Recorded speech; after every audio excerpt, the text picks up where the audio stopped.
one and only Stacy Crawley from Upper Marlboro, Maryland. Maryland girl in the house. Looking like royalty. Hey. Good morning, everyone. You know what I want? So Don, y'all just had y'all to stand up. I want y'all to stand up again. One more time. Come on now. Stand up one more time. All my beautiful ladies in here, stand up. All the beautiful, come on now. Don't be shy. Where are the beautiful ladies?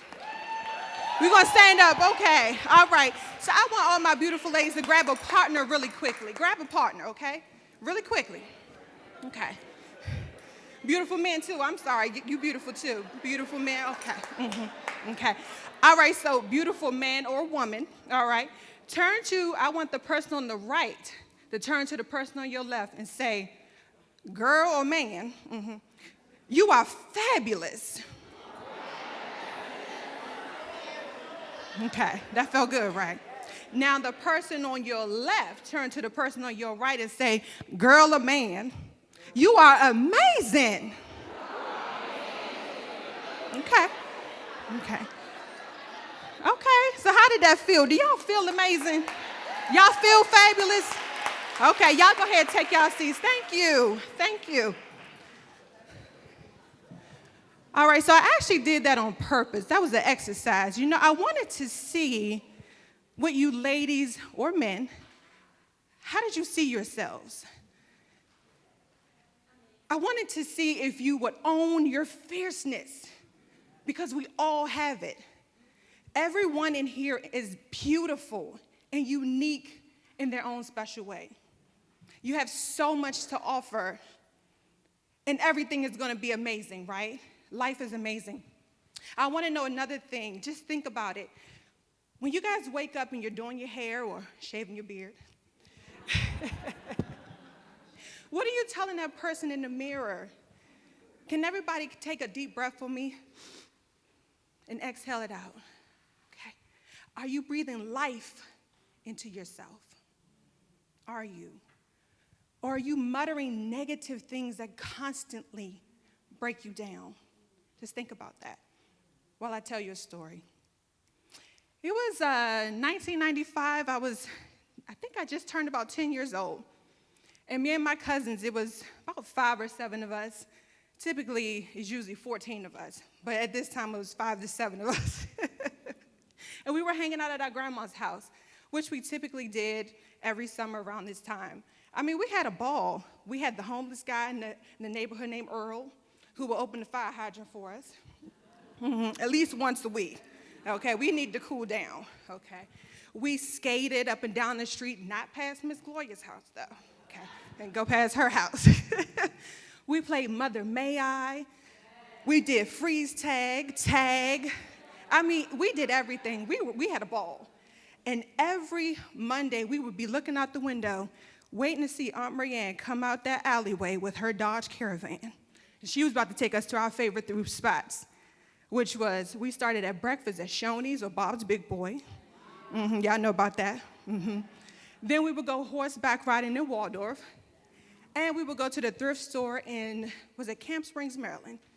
Actually, that was my grandma's favorite spot. So we all piled in there, had a good time. We had a ball. It was amazing. I loved it.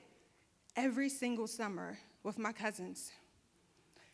It was me, Tawana, Antoine, Dante, Monique, Marcus, sometimes Maurice. He didn't come much. But it was amazing, but it was actually, I remember it like it was yesterday, because it was actually one of the worst summers of my life, actually. For some reason, it seemed like that year, I became public enemy number 1. It seemed that out of sheer boredom, I guess, my cousins decided to constantly taunt me. And I didn't know why. Never understood it. Still don't understand it, actually. But I would hear things like, girl, you ugly. You're fat. You'll never have a boyfriend. Girl, you just weird. I don't get you. And you know, this was new to me. I didn't know how to handle this, so I didn't tell my mom. I didn't tell my grandmother. I suffered in silence by myself. So, one day it had gotten so bad that I became depressed. This was the one time that I felt the worst ever. And I was so happy that my mom had called me and said, I'm going to pick you up early today from Grandma's house. And I said, thank God, because I'm ready to go home. So we finally got home, and I waited for my mom to go into her room. And I said, okay, I'm going to go in the bathroom. Hopefully she don't notice I'm in here a long time. So I went in the bathroom, and I stood there, and I looked. And I'm looking in the mirror. So I'm looking at my stomach, because I was always chubby. Looking at my stomach. So I looked at my arms. They're kind of saggy. And I started looking at my face. I said, oh, okay, I think they're right. And I looked a little bit more, and I said, ooh, you are ugly. You are fat, and you'll never fit in. I believed everything they said to me. And I stared a little bit longer, and I said, well, maybe, just maybe, if you weren't here anymore. Just maybe if you took your own life, then you wouldn't have to feel the pain and hurt and agony that you felt for so long. But then I realized that wasn't an option for me. It wasn't.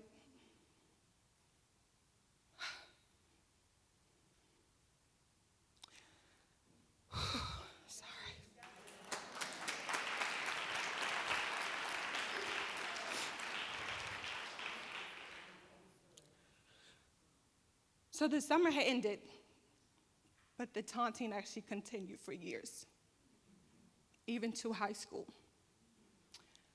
It wasn't bad as before, but it was definitely still there. But you know, the damage had been done. I felt absolutely worthless. Even until my adulthood, I questioned everything I did. I constantly compared myself to other people. I never felt comfortable in my own skin. I lacked self-confidence, and my self-esteem was completely non-existent. And can I tell you guys, it got worse when I became a parent for the first time. I mean, in my mind, I felt like my baby girl deserved someone better than me.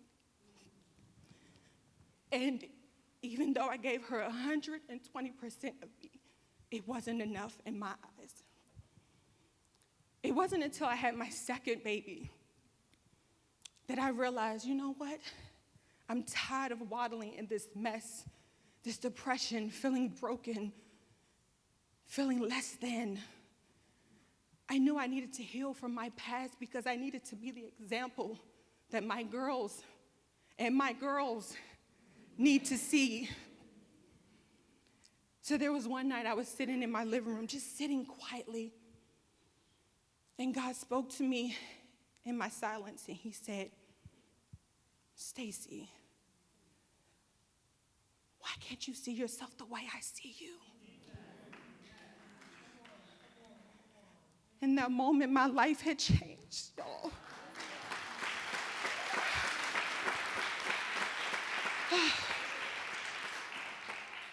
In that moment, I felt relieved. I felt like he was loving on me. The love that I needed so much at that moment. I felt like God helped me to realize that in that moment, hard and hurtful as it was, my story and what I went through was about me, but it wasn't for me. My dream of becoming a life coach, a speaker, an author, became my purpose. But who's going to want to hear my story? I thought, thank you.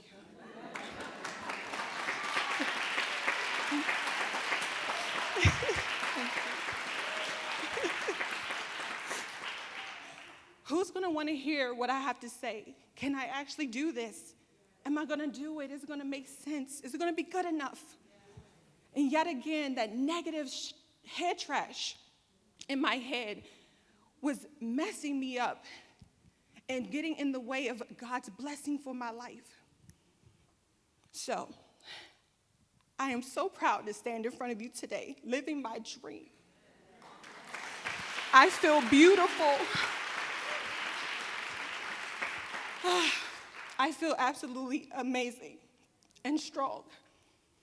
But you know, it was the things that God took me through and the things that I had to learn. And it was 3 things that he took me through. Number 1, I had to be still. I had to be still. With being a mom, I had to get it together. And I had to be quiet for me to hear him. And then I had to change the way I was thinking, right? Junk in, junk out, right? What did I tell myself?